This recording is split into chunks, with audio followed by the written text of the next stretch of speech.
With this part being done, now we need to go to the fun part, which is installing the chart plotter. So it's about that much. Let's try that again, shall we? This is for the chirp RDX. They color coded it, so if it works from there, and it's working actually, I might, instead of putting it outside, my idea at the moment is to put it there where the helmets are. So this is the GOAT 2.0. Let me take you guys on a journey discovering quality.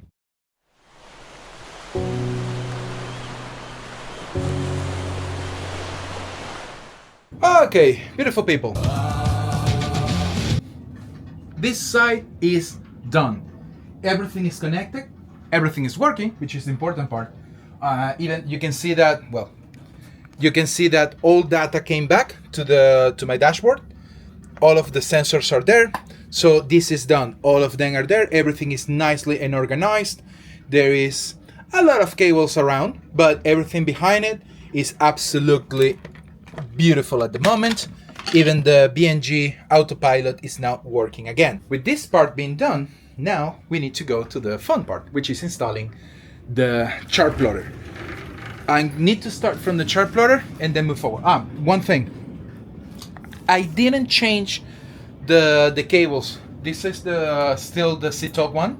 That's gonna arrive Monday, and I just need to change these ones here, get rid of that, and connect directly to the NMEA 2000 network, but that's something I can do even afterwards, so no problem on that. So now what we need to do is to measure, cut, and install the new beautiful chart plotter. In order to do so, we need to come here. We need to redo this hole here. We need to increase a notch here and a notch there, just to make space for the Furuno chart plotter. I will redo also these cables here. I did this before the part in there just to put the radio, the charging station for the wireless handset, and I just need to get rid of that and put the new one. So I'm gonna take the chart plotter and we can start measuring. Okay, so this is our beautiful chart plotter, and if you sit down here, this is where it going to go. So mostly it fits, but we need to create a little space for it to work. So it's about that much. I know I have a multi-tool. For the life of me, I can't remember if I brought it on this boat or if I left it at home. Or I can do it with the jigsaw. I can cut this with a jigsaw, just there, and do that. I need... That's kind of like the best solution that I have is with the jigsaw.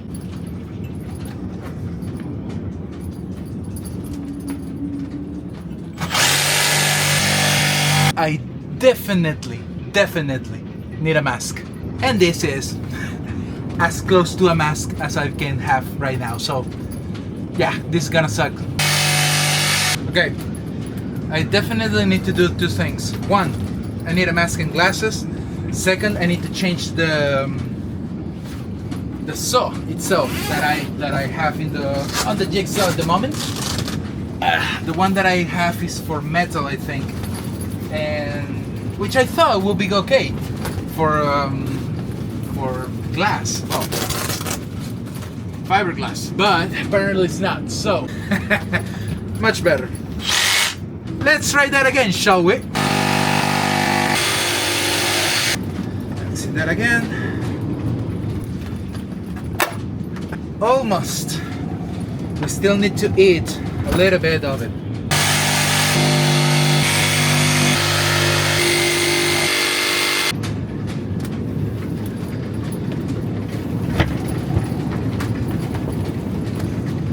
Almost there.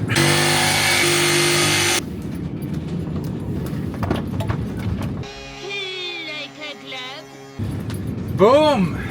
So I want to tell you one thing. If the way Lagoon built this deck here is any indication of how they build the rest of the boat, this boat is fucking strong. It fits perfectly. I don't know if you guys can see it. Yeah, there it is. So this is how it's gonna look. Beautiful. And We're just gonna clean up, put the, I'm gonna do a round with Sikaflex on the live edges, and then we're done, and then we can install this thing. Now that we have most of this set up, the only thing that we need to do is put the cables. So I'm just gonna add the cables because I can then connect them from the other side. That's why I don't think I'm gonna move that, I'm gonna move where the network is, because it's actually really nice and reachable. So you get power cable, red with red, then you get, this is for the chirp, RDX. They color coded it, so you also have for the side scanner. I didn't buy the side scanner. I didn't feel that was useful for me. I talked with Marco about it. So no sides for now, side scanner for now, and this is the network connection. That's all. The NMEA 2000. Okay, so for the NMEA 2000, I have to span my current network of 1. By the way, I need to get rid of this one because this is from the old chart product. BNG wireless interface. I know, you know what this is? This is for the, I'm gonna keep this. This is for the wind sensor, I think. I believe this is for the wind sensor. So I'm gonna keep that. I'm gonna expand of 1, like so, okay? The last one that I needed. And connect to the network. Yeah, 100%. That one is the wind because the wind disappeared. So I'm confident that this thing is for the wind, so I'm gonna put it back on until we install the wind indicator from Furuno. So with everything connected in place, now let's see how we can clamp the whole thing together. Okay, beautiful. Okay, everything else is to be done from inside. It's all very, very temporary, but just to show you guys the chirp plotter, it should have started already because yeah, here it is. Let's go! Nice. Let's see what happens. Yeah. We recommend you to register your PIN code to prevent unauthorized access. Yes. We don't have any charts on anything in it, but I want to know if it's by any chance if it is already using the nickname. So this is the GOAT 2.0. Oh yeah. Anyhow, I'm curious if it will start directly getting the information, or if we need to. No, I don't think. I think we will still need to give it, because it doesn't have anything right now, right? Of course, the compass is not connected, the autopilot is not connected, nothing is connected, so of course it's asking too much. I found the router feedback from BNG, so I will say hello. Cool, it's so nice. Good morning, lovely people. So yesterday we installed the chart plotter. You saw part of the work, and now it looks like this. So here's the chart plotter working perfectly, doing his job. Obviously I haven't added the map, so I have like the general map at the moment, which is enough to actually navigate, but it doesn't have the some of the, you know, the most detailed parts. To be quite frank with you, I never have on the chart plotter, I never buy like the ultra detailed map, because I use Navionics for that on the tablet. And so I think I will keep this kind of resolution for the maps on the chart plotter that essentially takes me to where I want to go, but I don't need like the precise bathymetrics and stuff like that. I don't use it on the chart plotter. But just to come back to you, here's the autopilot. I already substitute one of the two BNGs with the autopilot. Now it's just waiting for the glue to finish. I use the same hole that was pre-created for this one, and it's a square hole. Instead, Furuno used round ones with a blocking mechanism So what I did is that I just put it in there and glued it there, so it stays there and no issue whatsoever. Now, the next step, I connected the satellite compass. Now, the issue with the satellite, not issue, but the thing with the satellite compass is that it could go outside somewhere, but it also can be inside, or it can be under something. So what I'm doing is that I'm using a flying cable at the moment, just a taste cable, and I put the compass under here, and there is a lot of disturbance, right? Because there are the engines, so the cables, everything, right? So I just want to see if it works. If it works from there, and it's working actually, I might, instead of putting it outside, my idea at the moment is to put it there, where the helmets are. Inside the boat, perfectly protected from the weather and everything, and it's a small it's a small NMEA 2000 cable just to connect to the network there in the behind here, and it will be there.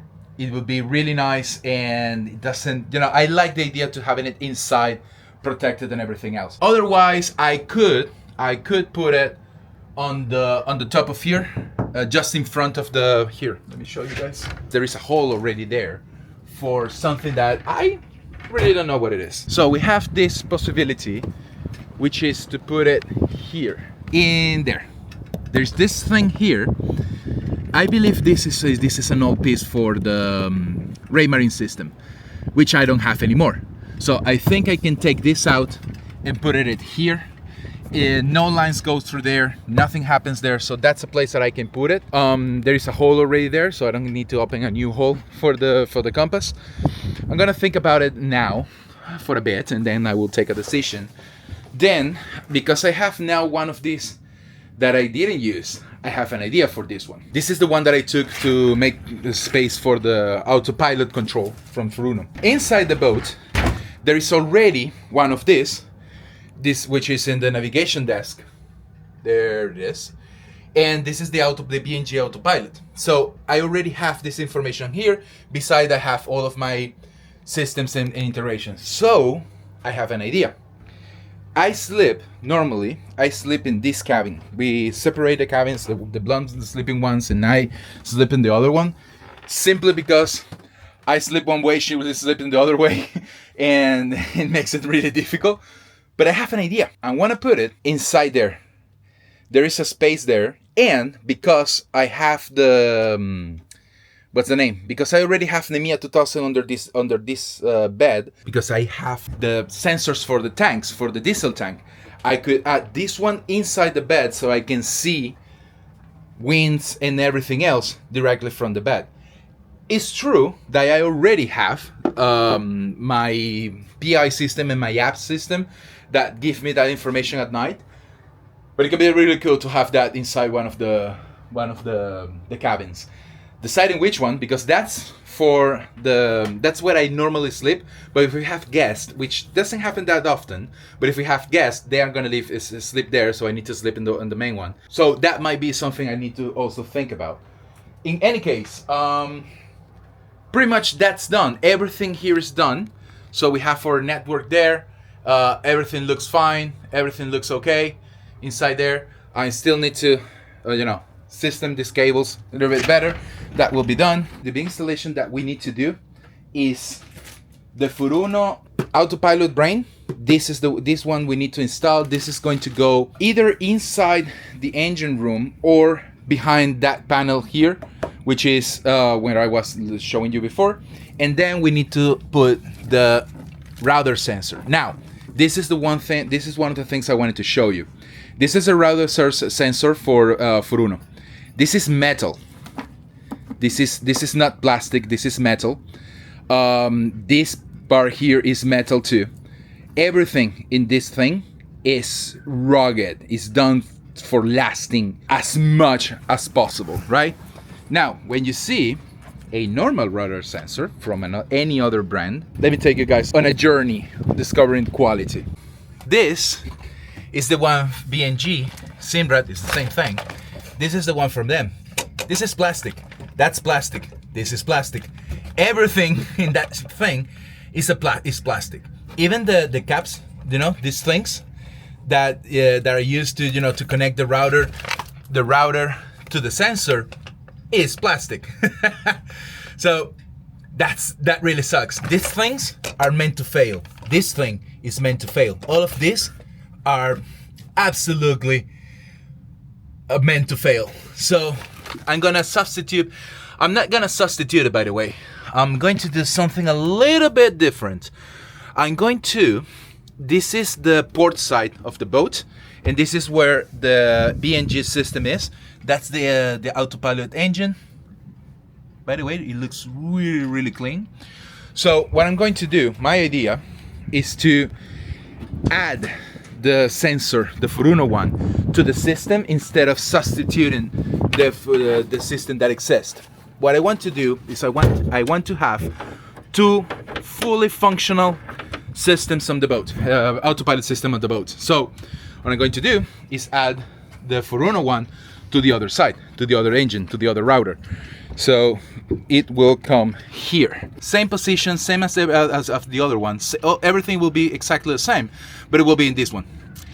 The cool thing is that I actually can and will connect the things together. So on the Furuno plotter, which I believe also the BNG works the same way, you can have as many sensors as you want, and you can then just tell the chart plotter which one you prefer. So, because you have, doing that will allow me to have the precision compass from BNG, the SynRad router pilot, the autopilot, all of that will be on Furuno 2. But I can decide and tell the system, use the Furuno once, and if something happens that we lose any of this, use the other one. So you have a preferred one and an actual one. The actual one is the one that you're using. The preferred one is the one that will connect immediately every time. But then you have the secondary, let's say, the backup. If the main one is missed for some reason, you can use the other one. So that's pretty cool.